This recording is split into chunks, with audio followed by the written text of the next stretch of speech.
O movimento dos trabalhadores rurais sem terra invadiu mais 3 propriedades nas mobilizações do chamado Abril Vermelho. As 3 propriedades ficam no estado da Bahia. Também no fim de semana, cerca de 600 integrantes do MST desocuparam uma área da Embrapa no interior de Pernambuco, só que prometem voltar se o governo não cumprir as promessas que foram feitas ao grupo.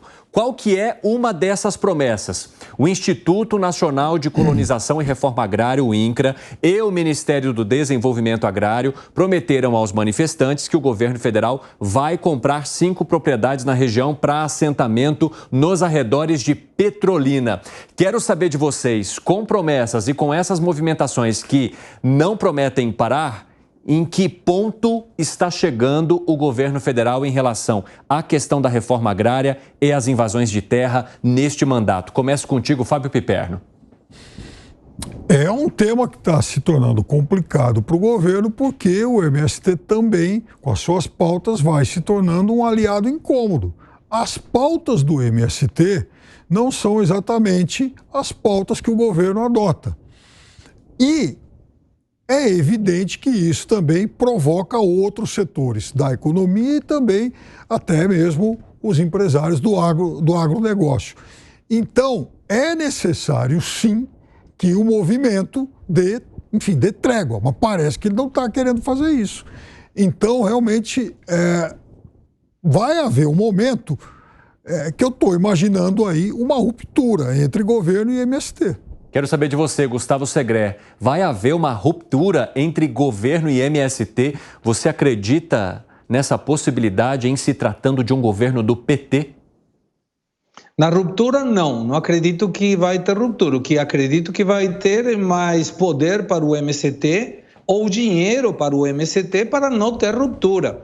Não teria condições de ter uma ruptura ideologicamente falando. O MST faz parte do governo.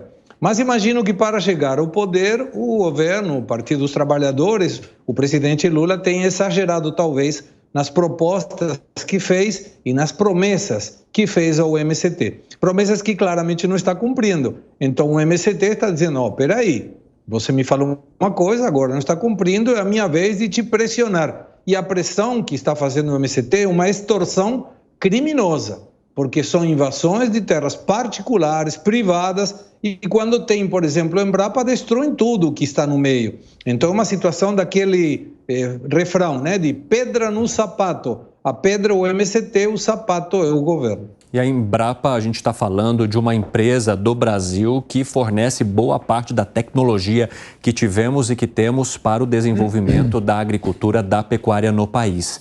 Quero saber de você, Alan Gani, de que forma que você vê essas movimentações e concessões que o governo tenha de fazer para que o MST não volte a ocupar terras como a da Embrapa, por exemplo, que acabam prejudicando o próprio governo federal.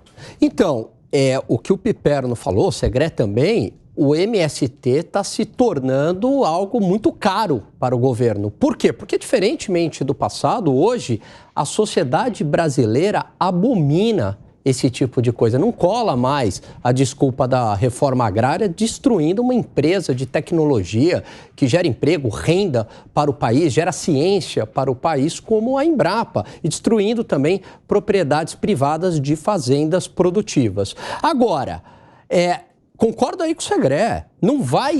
Isso não vai fazer com que o governo, acabe voltando atrás e mudando o seu entendimento. Até porque, olha só as sinalizações. Tudo bem que tiveram algumas que já mudaram, mas olha só. A Conab foi colocada no Ministério do Desenvolvimento Agrário, agora voltando para o Ministério da Agricultura. Essa é uma sinalização que desagradou o MST.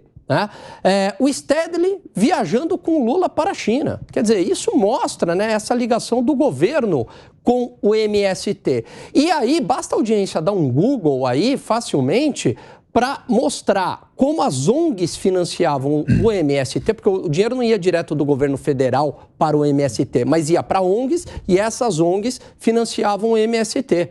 Então, follow the money. E é por isso que havia muitas invasões durante o governo 1, 2 do Lula e Dilma. E, de repente, coincidentemente, cai no governo Temer e no governo Bolsonaro, porque acabou a chancela da grana, do financiamento, e a chancela ideológica. Você vê o governo federal resolvendo a situação com dinheiro para evitar mais invasões ou por não cumprir aquilo que poderia na prática, como a doação de propriedades ao MST, Fábio Piperno? Então vamos lá. Quando eu disse ruptura, eu acredito sim num afastamento cada vez maior. Por quê? Por dois fatores. Primeiro, o tempo do governo é diferente da urgência do MST. O MST quer resolver tudo para ontem. O governo vai sim promover algum tipo de assentamento, mas ele não vai fazer isso de forma atabalhoada, apressada, de qualquer jeito, só para contemplar esse grupo. Até porque isso é uma solução que demanda tempo. Desapropriar, enfim, principalmente latifúndios que você não tenha dúvida, que exista dúvida em relação à posse.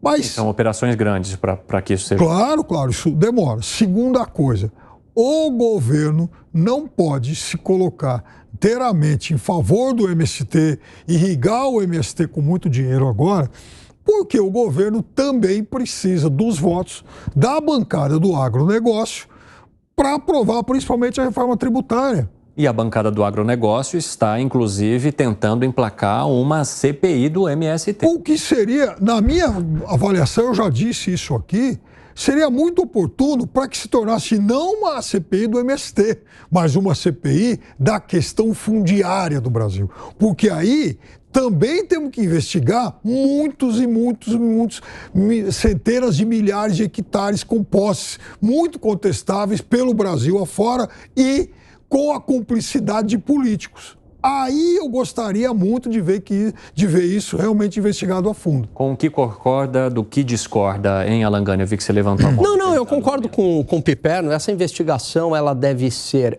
geral, né? Agora, o que é muito comum, isso a gente percebe em outros países, movimentos terroristas em outros países, grupos guerrilheiros, eles acabam esticando a corda ao máximo e chega num momento que eles chegam para o governo e falam, olha, nós queremos uma representação política, em troca nós diminuímos aqui os ataques. Então isso aconteceu com o Farc, isso aconteceu com o IRA, né? Então o MST, um grupo que acaba praticando vandalismo, crimes contra a propriedade, também usa desse artifício numa espécie aí de chantagem com o governo, mas de novo, né? Chantagem entre aspas, porque o governo, pelo que tudo indica, essas reportagens aí que eu citei, que basta dar um Google, financiava o MST via ONGs e com a chancela ideológica. Então, por exemplo, recebeu 11 cargos no INCRA, o MST. Então, essa relação,